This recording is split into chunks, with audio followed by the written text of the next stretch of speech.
Hi! Welcome back to another video with Leela, my sister. It's been a long time. Yeah, it has. So today I'm going to be quizzing her on nutrition and nutrition trivia, I guess. So I'm going to be asking you nutrition questions. Some of them are pretty easy, some of them are much harder. And there's also going to be intuitive eating nutrition thrown in there because she has zero nutrition knowledge. She has no nutrition education, but she has been raised by... I didn't even study science a lot, so... Yeah. She has been raised by our parents to have an intuitive way of eating. So I thought it would be interesting to see what are things that you naturally know. And stand straight up. What are things you're like that you naturally kind of know and things that you don't. So let's start with the questions. I'm stressed. So back to school vibes. So there's no stress. It's fine, and we'll talk about the real answer. When do I win? How many portions of fruit and or veggies do you need per day? In France, at least, we have this sort of ad which says eat 5 fruit and veggies per day. Manger 5 fruits et légumes par jour. So I would say 5, but I think that, if you want to eat more, you can. And if one day you eat less than 5, it's okay. So... That's really good. Okay. Perfect. You got lucky because you're right, it is something like a slogan that they put into kids' heads. Yeah, exactly. And that's a big thing in France as well. They always tell you, for kids, they have ads where they're eat 5 fruit and veggies, drink water, move. So you're totally right. It should be, I would say, at least 5 portions of fruit, and or veggie. So a portion can be 1 apple or a handful of spinach. Or a couple carrots, that can be a portion, and so you should be having that 5 times a day. And like you said, on the days where you can't eat 5, that's fine. Just make sure that on the day after you eat a little bit more. That's really it. You don't need to be super super stressed about it and obsessed with getting the 5 portions, but it's a good kind of estimation. So good. Okay. Cool. Second question. Do superfoods exist? If so, what are they? Superfoods. Okay, I have no idea what superfoods are. No. Okay, I'll tell you what it is now. I have no idea. Superfoods are foods that we say have amazing nutrition benefits, goji berries or spirulina, things like that. But if goji berries are superfoods, I presume they exist. Maybe the question was worded. Okay, yeah, I know what you mean. Okay. Are they really superfoods? Oh, is the question. But maybe they have a lot of nutrients, but if you only eat them, you don't have a balanced meal. So I think. Yeah, no. No, that's pretty good. No, but I know the question was hard to phrase, but basically it's. Superfood is a really a marketing term. Okay. That's what I was trying to get at, but I didn't phrase it correctly. But it's kind of people are gonna say, oh, you have to get these goji berries, you have to get the spirulina, but if you eat normal other berries that are much less expensive, you're gonna get the same benefits. It's marketing. Yeah, that's what I do actually. Yeah. I'm telling you guys, you shouldn't be fooled by the superfoods thing. That's the thing with superfoods. Usually they're very expensive. It's usually marketing. You don't need to be wasting your money on superfoods. Just eat regular healthy balanced meals with 80% of whole foods, a bunch of whole grains, fruit and veggies, and legumes, and you'll be fine. Voila. Yeah, actually it's what I thought, but that's what I was gonna... I just wanted to let you explain. Oh yeah, thank you. That's so nice of you. Okay, next question. What should you do if you have a chocolate craving? I watch your YouTube channel, Lucy. I know what I'm supposed to answer. You should eat some chocolate. But even I do this for me, so I know that. I was gonna say, even if you don't watch my channel, that's the way. No, actually that's the way we've been raised. So whenever I have a craving, I actually eat that. If I want a bit of chocolate, I would eat a bit of chocolate. If I'm craving the whole chocolate bar, I would maybe say, okay, maybe that's not what I'm not hungry enough to eat all of it. It's maybe my brain is telling me eat it, but not my stomach. So I wouldn't eat the whole chocolate bar. But still, I listen really to my stomach. Yeah, that's perfect. That's what you should do. Listen to your cravings. That you should not be like, no, I can't have this. It's horrible for me. But that doesn't mean that you get like a free pass anytime you're craving something. Like a good rule of thumb I like to say to my clients is that if you have like a fleeting craving, you don't have to listen to it right away. Like it's not like if you think of chocolate, you have to jump on it and get the chocolate. You can be like, okay, wait it out just a little bit and see. And if you're having that craving like persistently, if you're like, yeah, I really want the chocolate, then you can eat the chocolate, no problem. Again, doesn't mean you can finish the entire thing, but you know, you don't have to have like a fourth of a piece. You can have like a few pieces so it really satisfies you. Yeah, of course. Yeah. And so do that. And then if you feel like you don't like jump on the craving right away and then it kind of goes away, then, you know, that's fine too. So the next question, in which foods can you find fiber? I'm super bad at this. I'm super bad because I really think I know how to create a balanced meal plate, but I don't know like exactly what thing there is inside. So fibers, spinach. Yeah. Okay. Rice? No. No, not that much. Do you know like what fiber is? No.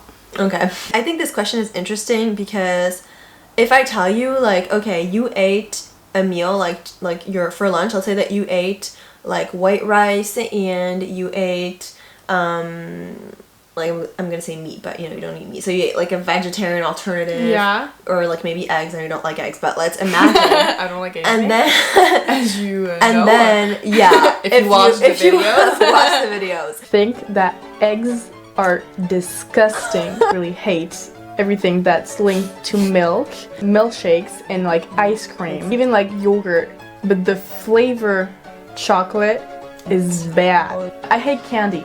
I hate French cuisine. I hate cheese. Meat or like charcuterie. I think that bread is useless. So, and then you were to have that, and then let's say ice cream for dessert. You know, that would be your meal, let's say. What type of meal are you gonna have maybe in the evening? I'm gonna eat some veggies, some chickpeas with some lentils or some green beans, like sort of bean thing. Veggies and maybe like a bit of quinoa or something like that. Okay, so that's really good. All the foods you said are high in fiber. Oh really? Yeah. Well, I'm so good. Yeah, and that's what I was trying to show is that you don't know where like technically where fiber is in, but you know how to create balanced plates. So fiber is going to be in like all the fruit and veggies. Oh really? Fruit and, I mean there are some that are higher and lower, you know, but it's on fruit and veggies, and it's in whole grains like quinoa. And it's in legumes like lentils and chickpeas. So, that's where the fiber is at. Interesting to show that if you've been raised in France, and by like obviously most families, not everybody, but they're not going to tell you, oh, fiber is in this and like fat is in this. They don't teach you that. It's not like that, but they just teach you how to naturally balance things out. And I think it's interesting to see. Yeah, for sure. To see that. What are the different macronutrients? I don't know what it means. So if I tell you that... Vitamin, I don't know. No. Well, that's a micronutrient. So if I say that carbs is a macronutrient. Oh, okay. Yeah. Yes. What else? But that's what I said, no? Earlier. Protein. Yeah, you said, protein, carbs. I know it. Yeah, you know it. I know that I know it. The first letter. In English, F. The second letter? A. Fat! Yes! This is, again, interesting. I didn't know if you knew this or not, but it's interesting because, again, you don't even know. No, I didn't know it was the word in my for sure. That's literally like the basics of nutrition, and yet you eat healthy. Yes. Like, you know, again, I feel that's interesting. Is it good to have cheat days? So for me, it's kind of a weird concept because for me, you're supposed to have like a sort of cheat thing every day. Like if you want something, you should eat it and not like wait until the weekend or I don't know what day to eat it, because if you have cheat meals means that you're not eating what you really want during the other days. So I would say that it's not good, but it doesn't mean that you shouldn't eat cheat food. This means you shouldn't like not eat the cheat food during the week. Yeah, you're totally right. That's the thing with cheat days is that like obviously you should eat any food that you want, like you said, like but it should be a thing that you have every day, so that every day you have some type of satisfaction with what you're eating, and you don't have to like hate your life from Monday to Friday, and then on the weekend it's like pizza, soda, ice cream, whatever. I see it as like this kind of organized form of binge eating, because it's kind of like, oh, I'm gonna eat super clean the week, and then I'm allowed to eat whatever I want on the weekend. But does it work? Like, I mean, I don't think so. I know some people says that it works for them. I mean, it may work in terms of like weight, but honestly, it's not healthy. It's not good, because you're like restricting into your body. You're depriving your body for like the main part of the week, and then all of a sudden you're overloading your body.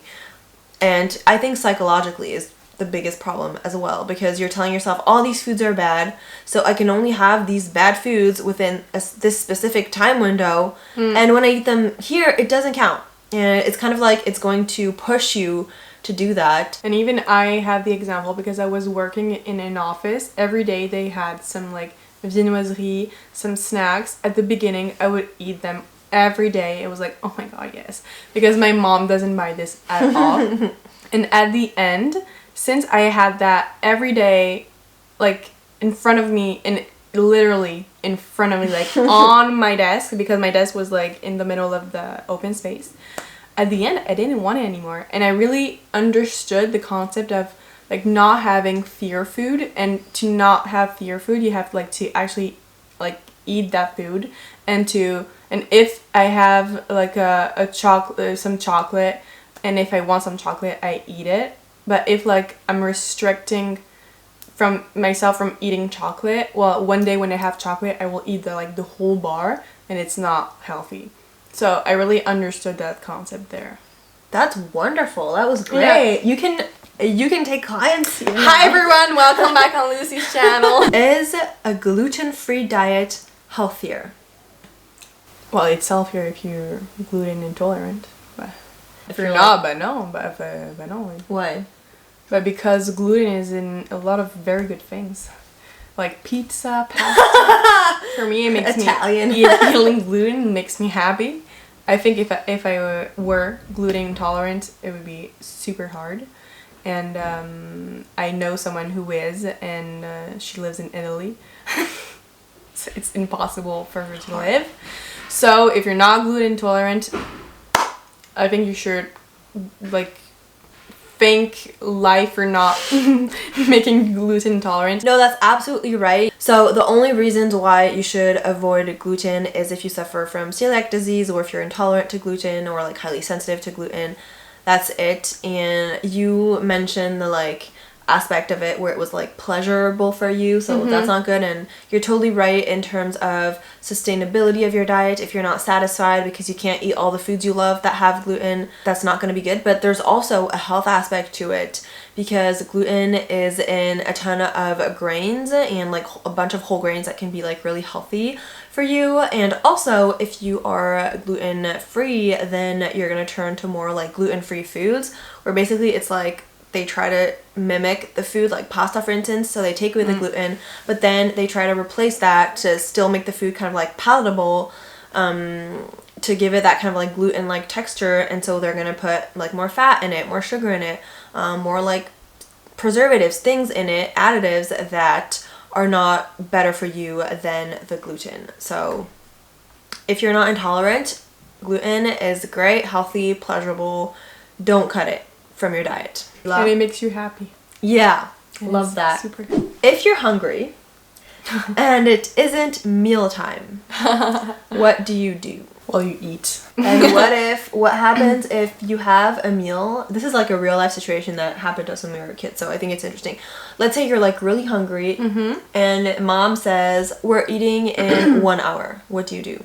Or like 30 minutes. 1 hour, I would maybe consider just taking something in order to like, you know, be less hungry when I start eating. Because if I'm super hungry when I start eating, I start binging a bit. Actually, I really do. So yeah, I think it really depends on the time. Like 30 minutes, I wouldn't eat like it's 30 minutes, you know. But if I'm starving, maybe. You're totally right. And actually, sorry. The thing that I love eating before my meals when I'm super hungry is olives. Oh yeah. Because when I was working, I came home like around 8, and usually we ate around 8:30, and I was starving, and it was awful. So I just ate some olives like that, and then it was okay. Now I'm not like starving anymore, and I just ate normally. That's absolutely what you should do. I like that you like adapt it to the situation. Obviously, if you're starving, like regardless of if you're eating in like 10 minutes, 30 minutes, 1 hour, if you're starving, eat something. You don't have to eat your entire meal, like an entire thing, but you can eat a little bit.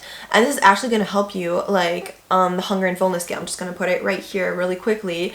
If you are like, you should never get to like a 1, but if you're like at a 1 on the scale, then that means that you're completely starving, ravenous. Then it's going to take a lot of food, like you said, kind of like binge eating in order to get to like a satisfied like 7 or 8. So we don't want that. What we want is for you to eat a little bit, so that even if it's like a few minutes before your meal, that's fine. Eat a little bit so that you can get a little bit more comfortable back to like maybe the 3 mark, and that way you can approach your meal in a much healthier manner, because you can just eat, and like to get from like 3 to 7 is much easier to do. And so you're gonna enjoy it more, and you're not gonna have to inhale everything in like 2 seconds because you're starving. And of course, if you, let's say you come home and like your dinner is in like a couple hours, then you should absolutely have a filling snack that's gonna last you for those 2 hours, and something that is pretty balanced and that you enjoy. But in any case, you should eat, unless you're like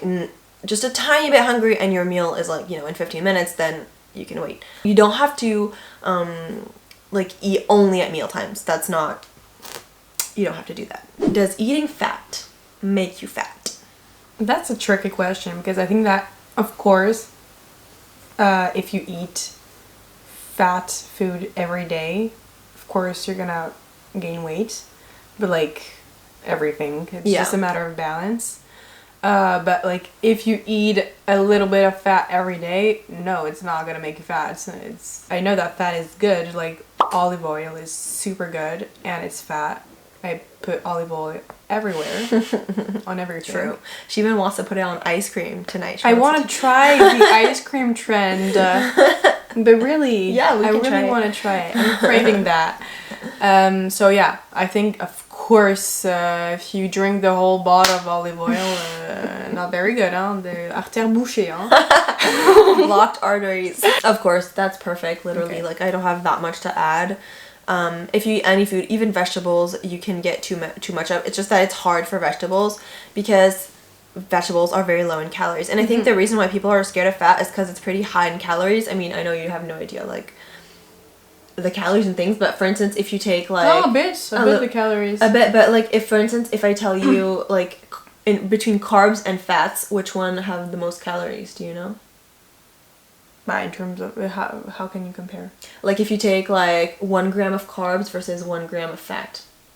No, I don't know. So 1 gram of carb is 4 calories, and then 1 gram of fat is 9 calories. Okay. Oh. So this is just to say fat is the one that has the most calories. So you can eat less fat and still have like a pretty high, like you can eat like small amounts of fats. You eat always a small amount of fats, no? Yeah, well, I mean because again, you eat intuitively and you're used to balance, but if you're eating junk food every day, that's not not your case, obviously, then you're getting lots of fat. If you're eating burgers and fries, and then ice cream, you're getting tons and tons of fat, and it's also fat that is saturated fat, which is not the healthy kind of fat, not like olive oil, avocado, olives, nuts. All those are like the healthy kinds of fats. But yeah, in general, of course, fat doesn't make you fat. It's like any type of food in excess will be stored in your body as fat. Are you getting tired? Don't worry. There's only one. No. Only one. Only one question left, and that is, give me some good foods and some bad foods. For me, there's no such thing as good and bad food.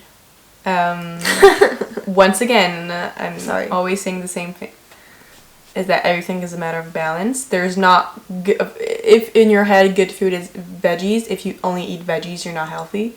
And if your head, so of course, you have to balance veggies with other things, and then veggies become good food, but it's not good food without bad food, actually.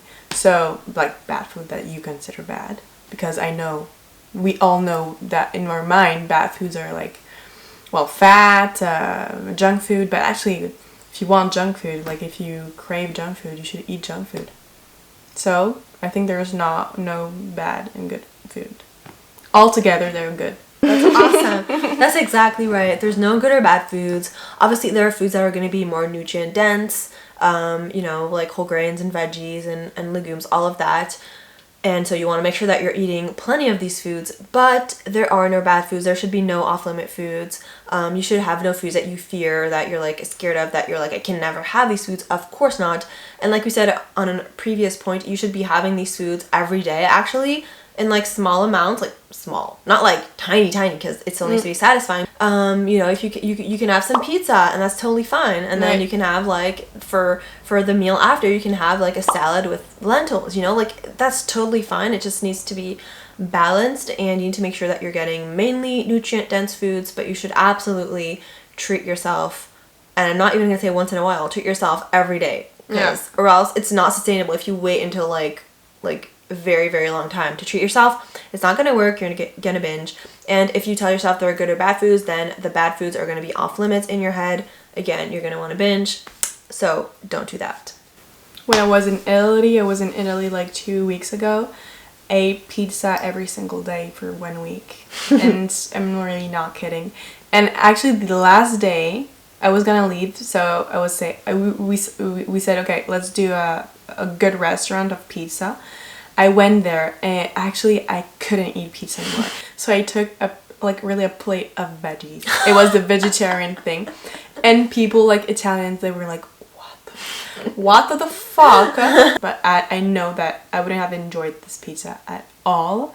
But I ate every single day of the week. It's not because I was, okay, this is too much for my stomach. It's really because I really didn't feel like it. And that's exactly what happens if you let yourself have these foods. When I came back to France, I was like, okay, no pizza.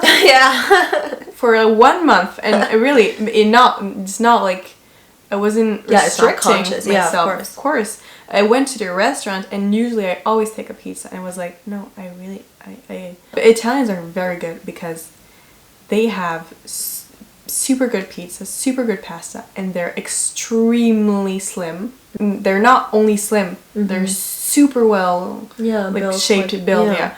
It's amazing, and I'm like, what? Really, like their bodies are amazing. Well, they're also amazing. My boyfriend is Italian. But they really eat pizza and pasta every day. Also, this shows where it's another topic, sorry. I'm taking over this channel. But the quality of ingredients is super important. Yeah, because I think that American people maybe can be super... Sorry guys, I don't want to... They can be super surprised when they come to Europe, especially in Italy. Like pasta, pizza all the time, aperitivo. And just because I think, of course, they balance. Of course. But also because the ingredients are super good. Foods from like local stores and people they know that have their own olive oil, like crazy. Yeah, so like local producers. Yeah, exactly. So like since the products are super good, super like fresh, I think they have like very good So thank you, Lila, for being with me. And if you enjoy this video, don't forget to like it, subscribe, and see you on my next one. Bye. Ciao.